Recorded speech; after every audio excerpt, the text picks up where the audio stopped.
तो मैं आपके सामने फिर से आ गया हूँ ये हिंदी का बहुत इंपॉर्टेंट क्वेश्चन लेके। आपको ये जो टॉपिक है ना बहुत ही इंपॉर्टेंट है प्यारे बच्चों, यार इसको तैयार कर लीजिएगा।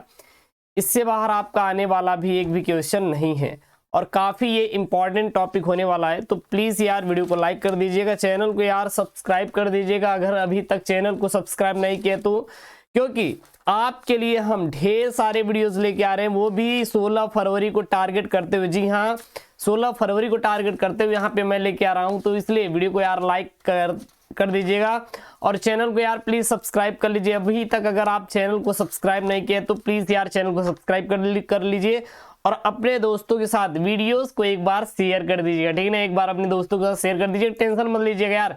16 फरवरी को आपका पेपर है ना, दबा के करके आएंगे यार, दबा के। एक बार कमेंट कर दीजिए कि जी सर 16 फरवरी को हम लोग तैयार हैं युद्ध के लिए, जो कि मैराथन एकदम आप लोग युद्ध देंगे भाई। 16 फरवरी 24 तारीख को इंग्लिश का होगा, फिर 27 को फिजिक्स सॉरी बायोलॉजी और मैथ का हम लोग देखेंगे। उसके बाद 1 को सीधा रसायन विज्ञान पे पहुंचेंगे और 4 को भौतिक विज्ञान देके खत्म। नहीं 1 को भौतिक विज्ञान है, 4 को रसायन विज्ञान देके खत्म कर देंगे, ठीक है ना। आज का वीडियो लाइक टारगेट मात्र और मात्र 10,000 लाइक टारगेट है और मैं आशा करता हूँ कि बोर्ड तक ये 10,000 लाइक हो जाएगा। 30 नंबर बिल्कुल इस वीडियो में पक्का करने वाले, 2 महत्वपूर्ण टॉपिक को पढ़ने वाले, 10 बहुविकल्पी और आपका 1 गद्यांश और 1 आपको मैं दूंगा होमवर्क रूम में, जिसको आपको पढ़ के आना है, ठीक है, नेक्स्ट क्लास में। चलिए, ये आपका 16 फरवरी के लिए स्पेशल बनाया गया है, तो इसलिए आप ये वीडियो देख के और पूरा हिंदी का ये जो क्वेश्चन है प्यारे बच्चों तैयार करके ही जाइएगा, ठीक है ना। चलिए देखते हैं, यहाँ पे सबसे पहले हम लोग बहुविकल्पी प्रश्न को करना शुरू करेंगे। भाई साहब छापने वाला क्वेश्चन है, छाप डालिए, जो कि आपके 16 फरवरी के पेपर में आएगा। एकदम छापने वाले प्रश्न है भाई साहब, इसको छापिए। क्या यहाँ पे वासुदेव शरण अग्रवाल का निबंध है? भाई साहब बताइए, वासुदेव शरण अग्रवाल का इसमें से कौन सा निबंध है? माता भूमि या शेष स्मृतियां या विचार प्रवाह या फिर रस मीमांसा? तो भाई साहब डॉक्टर वासुदेव शरण अग्रवाल का निबंध कौन सा? इसमें राइट ऑप्शन क्या होता? तो इसका राइट ऑप्शन होगा मातृभूमि, सॉरी माता भूमि नहीं, मातृभूमि है। मातृभूमि किसका है प्यारे बच्चों? तो मातृभूमि जो है ये डॉक्टर वासुदेव शरण अग्रवाल का क्या है? निबंध संग्रह है। लेकिन जो अन्य निबंध संग्रह कौन कौन से हैं? अगर हम लोग बात करें और सारे वासुदेव शरण अग्रवाल के निबंध संग्रह कौन कौन से हैं, जैसे कि देखिए क्वेश्चन क्या बनेगा, क्वेश्चन ये देगा कि वासुदेव शरण अग्रवाल का निबंध संग्रह कौन सा है, तो आप तो बता दिए माता भूमि। लेकिन अब आपको ये भी पता होना चाहिए कि वासुदेव शरण अग्रवाल के अन्य निबंध संग्रह कौन कौन से हैं, क्योंकि यही तो आपके लिए इंपॉर्टेंट होता है। जी हाँ, यही आपके लिए क्या होता है? बहुत इंपॉर्टेंट होता है, और जो कि आप लोग छोड़ देते हैं पढ़ते वक्त, लेकिन मैं पढ़ा दे रहा हूं, चिंता मत करिएगा। और अन्य निबंध संग्रह याद कर लीजिए, अन्य निबंध संग्रह वासुदेव शरण अग्रवाल के कौन कौन से? देखिए इसका जो पीडीएफ है मैं टेलीग्राम चैनल एसकेएम स्टडी पे भेज दूंगा, जाके डाउनलोड कर लीजिएगा। एसकेएम स्टडी टेलीग्राम पर इसका जो पीडीएफ है आपको वहां पे उपलब्ध करवा दिया जाएगा, जाके डाउनलोड कर लीजिएगा। लिख लीजिए अन्य निबंध संग्रह कौन कौन से हैं? पृथ्वी पुत्र लाडलो तैयार कर लो। और क्या है? कल्प वृक्ष, कौन सा है? कल्प वृक्ष भी किसका है? वासुदेव शरण अग्रवाल का है। और कौन सा है? कल्पलता है। कौन सा है आपका? कल्पलता है। और कौन सा है? उत्तम ज्योति है। कौन सी है? उत्तम ज्योति है। और कौन सी है? वेद विद्या है। कौन सी है प्यारे बच्चों? वेद विद्या है। आदि जो है किसका है? डॉक्टर वासुदेव शरण अग्रवाल जी का निबंध संग्रह है। नोट कर डालिए, पृथ्वी पुत्र, कल्पवृक्ष, कल्पलता, उत्तम ज्योति और वेद विद्या इत्यादि किसके हैं? वासुदेव शरण अग्रवाल के निबंध संग्रह। इसका पीडीएफ यही लिखा एकदम मैं टेलीग्राम पे भेज दूंगा, जाके डाउनलोड कर लीजिएगा, ठीक है ना। चलिए अगला यहाँ पे वाला क्वेश्चन है, हिंदी प्रदीप के संपादक है भाई साहब 16 फरवरी को आने वाला क्वेश्चन, छाप डालिए। प्रताप नारायण मिश्र, बालकृष्ण भट्ट ठाकुर, जगमोहन सिंह या फिर राधा चरण गोस्वामी? तो हिंदी प्रदीप के संपादक कौन है? इसका राइट आंसर आपको लगाना है। हिंदी प्रदीप के जो संपादक है वो बालकृष्ण भट्ट है। कौन है? नोट कर लीजिए, बालकृष्ण भट्ट भाई साहब कौन है? हिंदी प्रदीप के संपादक है। बालकृष्ण भट्ट कौन है? हिंदी प्रदीप के संपादक है, जिसका प्रकाशन इलाहाबाद से होता है। और इसका प्रकाशन कहाँ से होता है हिंदी प्रदीप का? तो इसका प्रकाशन इलाहाबाद से होता है, इलाहाबाद से होता है। नोट कर लीजिए, एकदम छापने वाले क्वेश्चन है। उसके बाद यहाँ पे वाला क्वेश्चन है, आलोचनात्मक कृति कालिदास की लालिल्य योजना के लेखक है। आलोचनात्मक जो कृति है कालिदास की लालिल्य योजना के लेखक कौन है यार, बता दीजिए। हरिशंकर परसाई, मोहन राकेश, डॉक्टर हजारी प्रसाद द्विवेदी या फिर सुदर्शन। तो यहाँ पे आलोचनात्मक जो कृति है कालिदास की लालिल्य योजना, इसके जो लेखक है वो हैं डॉक्टर हजारी प्रसाद द्विवेदी। कौन है भाई साहब, नोट कर लीजिए, doctor Hazari Prasad Dwivedi. Doctor, sorry यहाँ पे थोड़ा रॉन्ग हो गया लिखने में, चलिए नोट कर लीजिए, डॉक्टर हजारी प्रसाद द्विवेदी। डॉक्टर हजारी प्रसाद द्विवेदी कौन है, तो ये है आपके आलोचनात्मक कृति कालिदास की लालिल्य योजना के लेखक है। काफी छापने वाला क्वेश्चन छाप डालेगा। क्या भूलूं क्या याद करूं किस विधा की रचना है, नोट कर लीजिए, क्या भूलूं क्या याद करूं, ये जो है यह किस विधा की रचना है। क्या ये आत्मकथा है या फिर जीवनी है या फिर संस्मरण है या फिर एक और ऑप्शन है रिपोर्तार्ज है। रिपोर्तार्ज है, ठीक है। तो भाई साहब क्या भूलूं क्या याद करूं ये क्या है, तो ये क्या भूलूं और क्या याद करूं ये क्या है, आत्मकथा है। आत्मकथा है। अब आपके पेपर में पूछ लेगा कि चलिए बताइए क्या भूलूं क्या याद करूं, ये तो आत्मकथा है, लेकिन इसके रचयिता कौन है। क्या भूलूं क्या याद करूं यह एक आत्मकथा हो गई, लेकिन इसके अगर रचयिता की बात करें तो वो नाम क्या है आपको बताना होगा। तो नोट कर लीजिए, वो है हरिशंकर परसाई। कौन है, रचयिता जो है वो है हरिवंश राय बच्चन। कौन है, हरिवंश राय बच्चन। भाई साहब हरिवंश राय बच्चन कौन है, तो क्या भूलूं क्या याद करूं विधा की रचना किसकी है, हरिशंकर राय बच्चन की है, ठीक ना, सॉरी हरिवंश राय बच्चन की है। माइंड से मिस्टेक हो गया, इसके लिए माफी चाहेंगे। क्या भूलूं क्या याद करूं किस विधा की रचना है, भाई साहब हरिवंश राय बच्चन की है।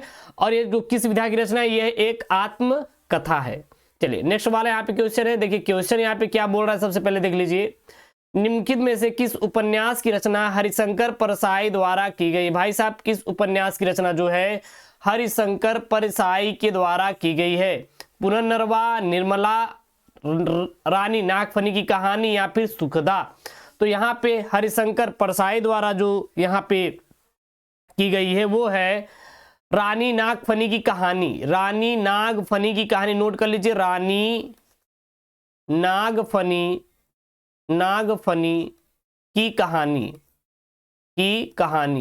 इसके द्वारा है, तो ये है हरिशंकर परसाई के द्वारा इसका जो यह उपन्यास है रचना की गई है। रानी नागफनी कहानी किसकी है, हरिशंकर परसाई द्वारा यह एक उपन्यास है। किसकी है, हरिशंकर परसाई की, नोट कर लीजिए।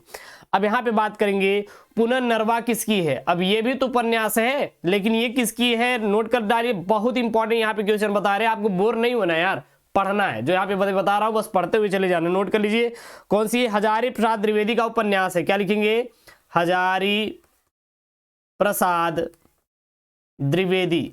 हजारी प्रसाद द्विवेदी का क्या है, यह उपन्यास है। यह क्या है, उपन्यास है। निर्मला किसका है भाई साहब, नोट कर लीजिए, निर्मला किसका है, प्रेमचंद्र का है। किसका है, प्रेमचंद्र का। निर्मला किसका है, प्रेमचंद्र का है। और सुखदा किसका है, नोट कर लीजिए, सुखदा है जैनेन्द्र कुमार का। किसका है, जैनेन्द्र कुमार का है। किसका है, जैनेन्द्र कुमार का। देखिए पुनर्नवा किसका है, हजारी प्रसाद द्विवेदी का है। निर्मला किसका है, प्रेमचंद्र का है। रानी नागफनी कहानी किसकी, हरिशंकर परसाई की है। सुखदा किसकी है, जैनेन्द्र कुमार की है। ठीक है ना भाई साहब, नोट कर डालिए। और अपने और जो दोस्त हैं आपके आस पड़ोस वाले उसके पास यार शेयर कर दो यार, वो भी बेचारा पढ़ ले, काहे के लिए उसको नहीं पास होने दे रहे हो यार, हाँ काहे के लिए फेल कराने पे तुले हो, फेल नहीं कराना ना। उसके बाद चले अगला यहाँ पे क्वेश्चन है, दूसरा का छापने वाले क्वेश्चन है, रीतकाल की प्रमुख विशेषता नहीं है। रीतकाल की प्रमुख विशेषता कौन सी नहीं है, प्रकृति चित्रण, ईश्वर वंदना, युद्धों का सजीव वर्णन, मुक्त काव्य रचना। मुक्त काव्य रचना राइट आंसर कमेंट बॉक्स में छाप दीजिएगा। अगर मान लीजिए कोई प्रश्न गलत हो जाए तो उसके लिए माफी चाहेंगे, क्योंकि इसको मैं डाटा एकदम कलेक्ट करता हूं, उसके बाद मैं आपको देता हूं। ऐसा नहीं कि मैं पहले से ही लिख के रखता हूं, ठीक है ना। तो जो रीत काल की प्रमुख विशेषता है वो है प्रकृति चित्रण। प्रकृति चित्रण क्या है? रीत काल की प्रमुख विशेषता है। और युद्धों का सजीव वर्णन भी हमारा रीत काल की प्रमुख विशेषता है। मुक्त काव्य रचना भी किसका है? रीत काल की प्रमुख विशेषता है। लेकिन लेकिन लेकिन ईश्वर वंदना यह रीत काल की प्रमुख विशेषता नहीं है। यह रीत काल की प्रमुख विशेषता नहीं है। क्या है यहाँ पे? हाँ, यही तो है, ईश्वर वंदना रीत काल की प्रमुख विशेषता ये नहीं है, ठीक है ना। ये याद रखिएगा, ये आप लोग याद रखेंगे। चलिए अगला यहाँ पे क्वेश्चन है, अगला यहाँ पे थोड़ा लिख लीजिए। ईश्वर वंदना, ईश्वर वंदना ये रीत काल की प्रमुख विशेषता नहीं है, बल्कि तब क्या है? अब कहेंगे अरे गुरुजी आप थोड़ा बता दीजिए कि जब ये रीति काल, ईश्वर जो वंदना है यह रीति काल की प्रमुख विशेषता नहीं है तो है क्या? ये कहां से प्रकट हो गया? तो भाई साहब जो इसका नामकरण है ना, इसका नामकरण है, ये रीत काल की प्रमुख विशेषता नहीं सबसे पहले। और दूसरी चीज रीत काल का नामकरण, रीति काल का नामकरण किसने किया था? ये थोड़ा नोट कर लीजिए आप लोग। रीत काल का नामकरण किसने किया था? रीत काल का नामकरण किसने किया था? तो वो किया था आचार्य रामचंद्र शुक्ल। आचार्य रामचंद्र शुक्ल, रामचंद्र शुक्ल, आचार्य रामचंद्र शुक्ल ने क्या किया था भाई साहब? रीति काल का नामकरण किया था। ये नोट पॉइंट में नोट कर लीजिए। उसके बाद यहाँ पे कौन सी रचना रामधारी सिंह दिनकर की नहीं? यहाँ पे कौन सी रचना जो है रामधारी सिंह दिनकर की नहीं? हुंकार, रश्मिरथी, चित्राधार या फिर रेणुका? तो कौन सी रचना रामधारी सिंह दिनकर की लाडलो यहाँ पे नहीं आपको बताना है, तो वो है चित्राधार। जो चित्राधार है यह क्या है? तो यह रामधारी सिंह दिनकर की रचना नहीं है। हुंकार भी रामधारी सिंह दिनकर की है, रश्मिरथी भी है और रेणुका भी किसकी है? रामधारी सिंह दिनकर की रचना है। लेकिन इसमें से जो चित्राधार है यह रामधारी सिंह दिनकर की रचना नहीं है। तो किसकी है? तो किसकी है भाई साहब? तो चित्राधार किसकी है? जब रामधारी सिंह दिनकर की नहीं है तो किसका है? नोट कर लीजिए। यह जो है यह है आपका जयशंकर प्रसाद जी का है। किसका है? जयशंकर प्रसाद का है। जयशंकर प्रसाद का, जयशंकर प्रसाद का क्या है? वो है चित्राधार। चित्राधार रचना किसकी है? जयशंकर प्रसाद के। नोट कर लीजिए, इंपॉर्टेंट पॉइंट में है प्यारे बच्चों, ये आपके बोर्ड में आएगा। उसके बाद है यामा रचना है। यामा रचना है किसका है? जयशंकर प्रसाद, महादेवी वर्मा, अज्ञेय या फिर सुमित्रानंदन पंत। तो यामा रचना किसका है प्यारे बच्चों? नोट कर डाले, काफी इंपॉर्टेंट वाले यहाँ पे क्वेश्चन है। जो यामा रचना है वो महादेवी वर्मा का है। किसका है? महादेवी वर्मा जी का है। महादेवी वर्मा जी का कौन सा है? वामा। जो यामा यहाँ पे महादेवी वर्मा जी का रचना है, ठीक ना। और इसी यामा पर 1982 ईस्वी में जो है ज्ञानपीठ पुरस्कार मिला था। ज्ञानपीठ पुरस्कार मिला था। देखिए ये जो क्वेश्चन है बार बार रिपीट किया जा रहा है। आप पिछले भी वीडियोस में देखे होंगे। ये क्वेश्चन आपके पेपर में देखिए, जो आपके प्रीवियस ईयर पेपर होते उसी को पढ़ लीजिए। आप हिंदी में 100% गारंटी दे रहा हूं, आप पास होकर आएंगे, चिंता मत करिएगा। यामा रचना है किसकी भाई साहब? नोट कर लीजिए। तो ये है महादेवी वर्मा की। महादेवी वर्मा को कब ज्ञानपीठ पुरस्कार मिला था? 1982 ईस्वी में मिला था। घ वाला यहाँ पे क्वेश्चन है। घ वाला क्वेश्चन भाई साहब क्या है देख लीजिए। घ वाला क्वेश्चन यहाँ पे बोल रहा है हिंदी साहित्य के आदिकाल को चारण काल नाम दिए थे। भाई साहब हिंदी साहित्य के आदिकाल के लिए चारण काल नाम किसने दिया था? राहुल सांस्कृत्यायन ने, रामचंद्र शुक्ल ने, डॉक्टर रामकुमार वर्मा ने, डॉक्टर नागेंद्र ने। तो हिंदी साहित्य के आदिकाल के लिए चारण काल किसने नाम दिया था? नोट कर लीजिए, वो दिए थे डॉक्टर रामकुमार वर्मा ने। किसने दिया था? डॉक्टर रामकुमार वर्मा ने दिया था। रामकुमार वर्मा ने दिया था। डॉक्टर रामकुमार वर्मा ने क्या दिया था? हिंदी साहित्य के आदिकाल के लिए चारण काल नाम दिया था। किसने दिया था? डॉक्टर रामकुमार वर्मा ने दिया था। काफी इंपॉर्टेंट वाला क्वेश्चन है, ठीक है ना। चलिए अगला यहाँ पे क्वेश्चन है। अगला क्वेश्चन क्या है देख लीजिए। अगला क्वेश्चन है किस कवि को ज्ञानपीठ पुरस्कार नहीं मिला? भाई साहब किस कवि को ज्ञानपीठ पुरस्कार नहीं मिला था? अभी देखिए ऊपर क्या क्वेश्चन था, ऊपर क्या क्वेश्चन था, थोड़ा ये देखिए। तो यहाँ पे है, मैंने आपको बताया ना यही चीज। देखिए मैं आपको अलग क्या बताऊंगा, सबसे जो आपको यूट्यूब पे पढ़ा रहे हैं उसे मैं अलग क्या बताऊंगा। मैं कुछ चीजें ऐसे पॉइंट कलेक्ट आपको बता दूंगा जो कि आप पेपर में जाएंगे करके आएंगे, ठीक है ना। जैसे देखिए मैंने यहाँ पे बताया यामा रचनाएं किसकी है, महादेवी वर्मा की, ये आपको सब बताएंगे। लेकिन इनको और क्या मिला था भाई साहब? ज्ञानपीठ पुरस्कार मिला था। कब मिला था? 1982 ईस्वी में। और यहीं से अभी एक क्वेश्चन बन गया, यहाँ पे क्या मिला आपका क्वेश्चन बना, यहाँ पे क्वेश्चन बना कि किस कवि को ज्ञानपीठ पुरस्कार नहीं मिला। लीजिए अगर मैं ऊपर वाला ना बताया होता कि किसको ज्ञानपीठ पुरस्कार मिला है तो आपको ये थोड़ी ना पता होता कि किसको नहीं मिला है। तो महादेवी वर्मा को मिला है कि नहीं, सबसे पहले मैं बता दिया। और इसमें किसको मिला है, और इसमें किसको मिला? रामधारी सिंह दिनकर को मिला है और सुमित्रानंदन पंत को मिला है। लेकिन जयशंकर प्रसाद को, किसको? जयशंकर प्रसाद को ज्ञानपीठ पुरस्कार बिल्कुल भी नहीं मिला, ज्ञानपीठ पुरस्कार बिल्कुल भी नहीं मिला, ठीक है ना। अब देखिएगा महादेवी वर्मा को ज्ञानपीठ पुरस्कार किस पर मिला? यामा पर मिला। किस पर मिला? यामा पर मिला। जयशंकर प्रसाद जी को किस पर मिला था? सॉरी, रामधारी सिंह दिनकर को किस पर मिला था? तो रामधारी सिंह दिनकर को उर्वशी पर मिला था। किस पर मिला था? उर्वशी पर मिला था। और वहीं सुमित्रानंदन पंत को किस पर मिला था? तो सुमित्रानंदन पंत को चितंबरा पर मिला था। किस पे मिला था? चितंबरा पर मिला था। अब देखिए ये पॉइंट वाला है, आप लोग नोट कर लीजिएगा। किस कवि को ज्ञानपीठ पुरस्कार नहीं मिला? जयशंकर प्रसाद जी को नहीं मिला। किसको मिला? रामधारी सिंह दिनकर, महादेवी वर्मा, सुमित्रानंदन पंत को। रामधारी सिंह दिनकर को उर्वशी पर मिला था, महादेवी वर्मा को यामा पर मिला था, सुमित्रानंदन पंत को चितंबरा पर मिला था। सुमित्रानंदन पंत को कब मिला था? चितंबरा पर भाई साहब मिला था। नोट कर लीजिए, काफी इंपॉर्टेंट वाला यहाँ पे क्वेश्चन है, ठीक ना। जाइएगा आप लोग छाप के आएगा, 16 फरवरी को छाप के आना है। चलिए अब यहाँ पे गद्यांश पद्यांश है भाई साहब, ये गद्यांश पद्यांश बहुत इंपॉर्टेंट वाले गद्यांश है, इसलिए मैं इसको आपके सामने लेके आया ताकि आप इसको कर लीजिएगा और करके ही आप लोग जाएंगे, ठीक है ना। इसको करके ही आप लोग को जाना है। काफी इंपॉर्टेंट वाला आपका क्या है? गद्यांश है। और यहां से बोर्ड में आ सकता है। यहाँ पे है क्या? मुझे मानव जात की दुर्दम और निर्मम धारा के हजारों वर्ष का रूप साफ साफ दिखाई दे रहा है। मनुष्य की जीवनी शक्ति बड़ी निर्मम है, वह सभ्यता और संस्कृति के वृथा मोहों को रौंदती चली आ रही है। न जाने कितने धर्मचारों, विश्वासों, उत्सव और व्रतों को धोती बहाती यह जीवन धारा आगे बढ़ती है। संघर्षों से मनुष्य ने नई शक्ति पाई है। संघर्षों से मनुष्य ने क्या किया है? नई शक्ति पाई है। अब यहाँ पे सबसे पहला क्वेश्चन बोल रहा है कि लेखक को क्या स्पष्ट दिखाई दे रहा है। देखिए क्या दिखाई दे रहा है, सबसे पहले आपको देखिए ढूंढने का तरीका क्या यहाँ पे है। दिखाई दे रहा है, क्या दिखाई दे रहा है? यहाँ देखिए साफ दिखाई दे रहा है। क्या साफ दिखाई दे रहा है? मुझे मानव जात की दुर्दम एवं निर्मम धारा के हजारों वर्ष का रूप साफ साफ दिखाई दे रहा है। अर्थात कह सकते हैं प्रस्तुत गद्यांश में लेखक को सभ्यता और संस्कृति का मिला जुला रूप, सभ्यता और संस्कृति में मनुष्य की जीने की इच्छा प्रबल दिखाई दे रही है। या फिर आप इसको भी डायरेक्ट ऐसे छाप देंगे तब भी कोई इशू नहीं है, आपको नंबर मिल जाएगा।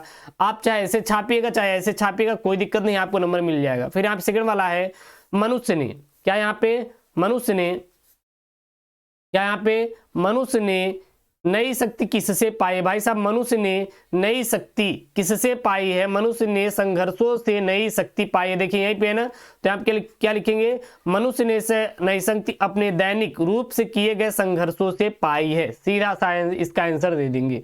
उसके बाद है धर्माचारों और विश्वासों का अर्थ स्पष्ट कीजिए। तो धर्माचारों का मतलब होता है किसी विशेष धर्म का प्रचार करने वाला, और किसी मनुष्य के प्रति निश्चित धारणा रखना। और विश्वासों का मतलब क्या होता है? विश्वासों का मतलब होता है किसी मनुष्य के प्रति निश्चित धारणा रखना। क्या कहलाता है? विश्वास कहलाता है। क्लियर है? उसके बाद यहाँ पे है रेखांकित अंश की व्याख्या कीजिए। भाई साहब रेखांकित अंश की व्याख्या, कहाँ से कहाँ तक रेखांकित अंश की व्याख्या करना है? यहाँ आप देख लीजिए, यहाँ पे है मनुष्य की जीवनी शक्ति बड़ी निर्मम है। मनुष्य की जीवनी शक्ति बड़ी निर्मम है, इसका अर्थ क्या हो जाएगा? लेखक ने मनुष्य के जीवन के इतिहास के बारे में बताते हुए कहा है कि मनुष्य का जो जीवन जीने का तरीका है वह बहुत ही ममताहीन है, निष्ठुर यानी कि कठोरता पूर्वक किया जाने वाला है। क्लियर है? अब इसमें पाठ का शीर्षक और यहाँ पे लेखक का नाम बताना है। यहाँ पे क्या बताना है? पाठ का शीर्षक और लेखक का नाम बताना है। भाई साहब पाठ का शीर्षक और लेखक का नाम क्या है? तो ये भाई साहब है उपयुक्त गद्यांश अशोक के फूल पाठ से लिया गया। कहां से लिया गया? अशोक के फूल पाठ से लिया गया, जिसके लेखक कौन है? डॉक्टर हजारी प्रसाद द्विवेदी हैं। छाप डालिए, इसको स्क्रीनशॉट कर लीजिए, नहीं तो इसका पीडीएफ मैं टेलीग्राम चैनल एसकेएम स्टडी पर डाल दूंगा। एसकेएम स्टडी जो टेलीग्राम आईडी है उस पर इसको आपको सुबह तक पीडीएफ अवेलेबल हो जाएगी, मतलब आज ही मैं डाल दूंगा, चिंता मत करिएगा। अथवा में चाहे ऊपर वाला करिएगा या फिर आप इसको अथवा में कर सकते हैं। यहाँ पे है क्या, यदि यह नवीनीकरण सिर्फ कुछ पंडितों की व आचार्यों की दिमाग की कसरत ही बनी रहे तो भाषा गतिशील नहीं होती। भाषा का सीधा संबंध प्रयोग से है और जनता से है।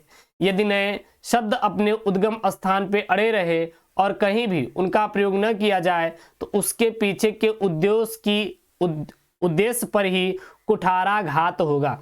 अब देखिए ये जो क्वेश्चन है देख सकते हैं बार बार आपके पेपर में रिपीट किया गया है, बार बार आपके क्वेश्चन पेपर में भाई साहब ये रिपीट किया गया है, इसलिए आप इस क्वेश्चन को आप जरूर से जरूर तैयार कर लीजिए, क्योंकि ये काफी इंपॉर्टेंट वाला क्या है प्यारे बच्चों क्वेश्चन है, ठीक है ना।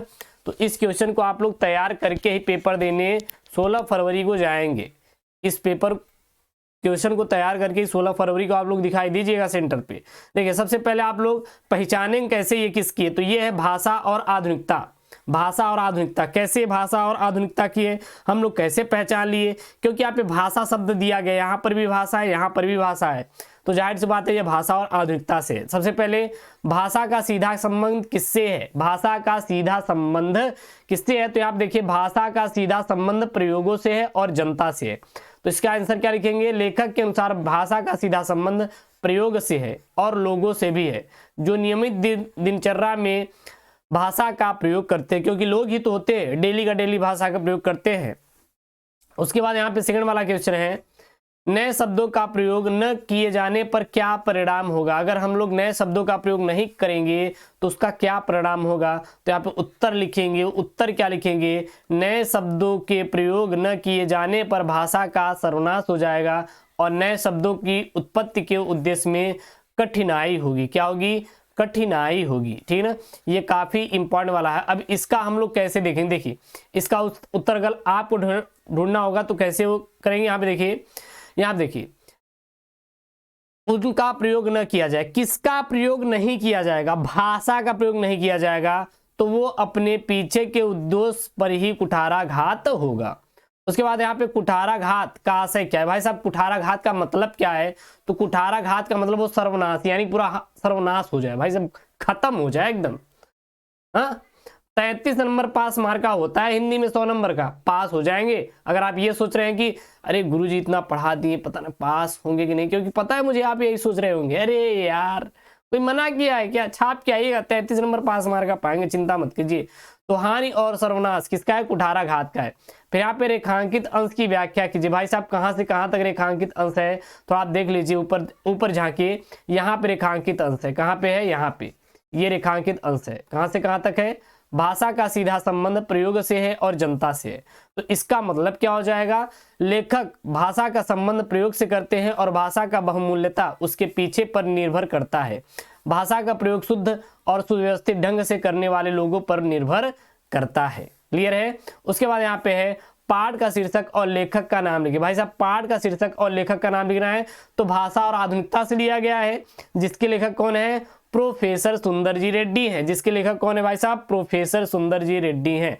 प्रोफेसर जी सुंदर रेड्डी किसके हैं? भाषा और आधुनिकता के लेखक हैं। अब देखिए 10 नंबर का बहुविकल्पी और 10 नंबर का ये, वैसे आपको 10 नंबर और मैंने बताया क्योंकि इसमें आपको 2 ठो मैंने गद्यांश करवाया, क्योंकि ये पेपर में आपके पूछे जा सकते हैं। अब मैं 10 नंबर का आपको टास्क दे रहा हूं। टास्क क्या दे रहे हैं? श्रद्धा मनु, जी हाँ श्रद्धा मनु, यानी शायद गीत वाला है क्या? श्रद्धा मनु वाला आप लोग चैप्टर कंप्लीट करके आएंगे। जो श्रद्धा मनु चैप्टर है वो आप लोग कंप्लीट करके आएंगे, ठीक है ना। कौन सा आपको कंप्लीट करना है आज का टास्क? एक काम करें, श्रद्धा मनु नहीं, गीत वाला जितने भी हैं आज आपको पढ़ना, ये मेरी तरफ से आपके लिए टास्क है, क्योंकि यहाँ से इंपॉर्टेंट क्वेश्चन बहुत उठते हैं। हो सकता है मे भी अगला हम लोग जो टॉपिक लेंगे वो गीत वाला ही उठाएंगे और ऐसे प्रश्न उठाएंगे जो कि आपके 16 फरवरी को आए, ऐसे प्रश्न हम लोग बिल्कुल नहीं पढ़ेंगे जो 16 फरवरी को यार पूछे ही नहीं जाएंगे। कोई मतलब नहीं है ना, कोई मतलब है ही नहीं। अगर वो पूछे जाए तो चलिए ठीक है पढ़ें, अच्छा कोई मतलब ही नहीं तो पढ़ने से कोई लाभ नहीं है, तो इसलिए उसको छोड़ देंगे, ठीक है ना। यार वीडियो को यार लाइक कर दीजिएगा, चैनल को सब्सक्राइब कर लीजिएगा। इसका PDF मैं टेलीग्राम पे डाल दूंगा, चिंता मत करिए। ओके दोस्तों, thank you, Jai Hind, take care, bye bye.